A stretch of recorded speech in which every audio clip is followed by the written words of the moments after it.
de décevoir les disciples pour qu'ils se coupent, parce que oui, il leur dit, vivez, allez, je vous veux plus, vous n'êtes plus des disciples, faites votre vie, etc. Ils ne veulent pas partir, ils sont trop attachés au maître, donc il faut qu'ils les chopent. Alors parfois, ça revient un peu à ce que disait Yves tout à l'heure, le gourou, il va par exemple se saouler complètement, alors que normalement il ne buvait pas d'alcool, ou très peu, voilà, il va donc être ivre, ou parfois quand ça ne suffit pas, il va faire pire.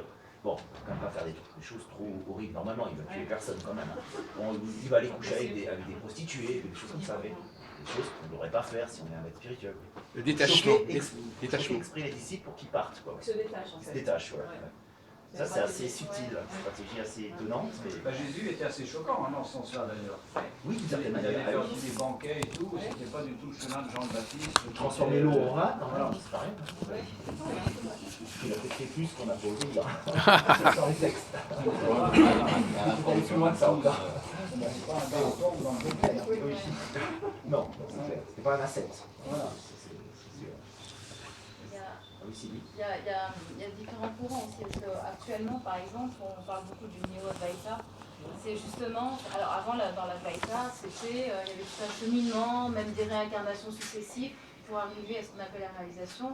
Maintenant, il y a beaucoup d'êtres entre guillemets éveillés qui vous disent tout est là, je veux dire, ce que tu disais, Éric Barré ou des gens comme ça, quoi que vous fassiez, de toute manière, c'est comme s'il y avait une espèce de déterminisme, il suffit de prendre conscience que tout est là, et quoi que vous fassiez, si vous voulez, vous pouvez méditer, vous pouvez faire du yoga, si ça vous fait du bien, faites-le, vous pouvez aussi dévaliser une langue, ça vous fait du bien, faites-le, et de toute manière, tout est déjà là, quoi. Genre, c'est la question du libre arbitre, on pense qu'on a une action possible pour arriver à l'éveil, mais l'éveil est déjà là, tout est déjà là, il suffit juste d'être à ce qui est, voilà, enfin c'est un petit peu ce qu'ils disent maintenant, voilà, parce qu'il y a des gens qui ont eu cet éveil sans rien faire, mais sans rien faire, comme une grâce, quoi. C'est une évidence pour eux, alors c'est un petit peu l'enseignement qu'ils vont avoir aujourd'hui, et de plus en plus, ça se développe énormément, hein. Si vous êtes un petit peu au courant, c'est plus d'être dits éveillés, où ils se disent pas comme tel, mais ça revient à peu près au même, et ils ont des cohortes de disciples, qui viennent des États-Unis, du Canada, enfin Québec, un peu partout. Et il y a des conférences à Paris, il y en a tout le temps, enfin maintenant, des gens qui font aussi leurs propres disciples, qui font des séminaires, voilà. Alors moi, c'est aussi la question que je me pose, quoi. Est-ce qu'il faut rien faire, tout est déjà là, parce qu'on a quand même envie, on a envie de penser qu'il y a un chemin, mais quand on est dans la réalisation, on se rend compte qu'il n'y en a pas, voilà. Il faut y être pour pouvoir s'en rendre compte. Donc, quand il y a un sujet, il y a un objet, et qui dit objet dit chemin, quoi. Parce qu'on est dans la temporalité, et voilà, on va pas Ce n'est pas contradictoire, le fait qu'il faille, il y a un exercice. Le premier pas, c'est évidemment de prendre conscience qu'on est endormi, prendre conscience, comme je disais tout à l'heure, qu'on est dans le faux, qu'on n'est pas libre. C'est ça qui va nous y amener, mais ensuite il faut un exercice. Parce que tout le monde ne sait pas qu'il est pas libre. La plupart des gens se croient libres, et la plupart des gens se croient éveillés.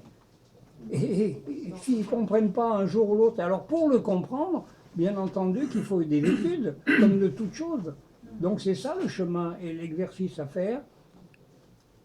Exercice, ascèse, le grand mot ascèse, on ne sait pas, j'ai un ami qui croyait que ça voulait dire achandéré, ascension. C'est pas du tout, ça veut dire exercice, comme au gymnase, on y va pour s'exercer. Les universités en Allemagne, ça s'appelle gymnasium, parce qu'ils savent que ça veut dire nu. Nu, ça veut dire, ils se mettaient nus pour faire du sport. Et les exercices intellectuels, c'est la même chose que les exercices physiques. Donc on ne peut pas dire qu'il n'y a pas de chemin.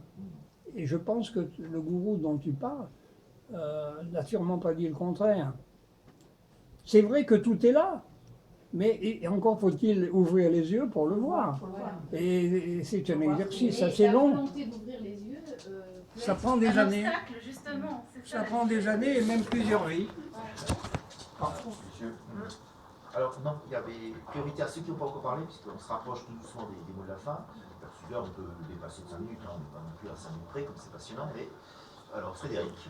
Oui, donc je suis arrivé en retard, donc je m'excuse si je dis des choses qui ont déjà été dites. La vérité, pour moi, ça fait partie de ces concepts de philosophie un petit peu très abstrait, très, comment dirais-je, presque la philosophie transcendantale, qui est là un petit peu pour satisfaire le désir d'absolu de l'être humain. C'est-à-dire qu'on vit dans un monde où il n'y a rien d'absolu. Et donc, j'ai beaucoup de méfiance vis-à-vis de choses comme la vérité ou la liberté, de sujets de philosophie comme ça,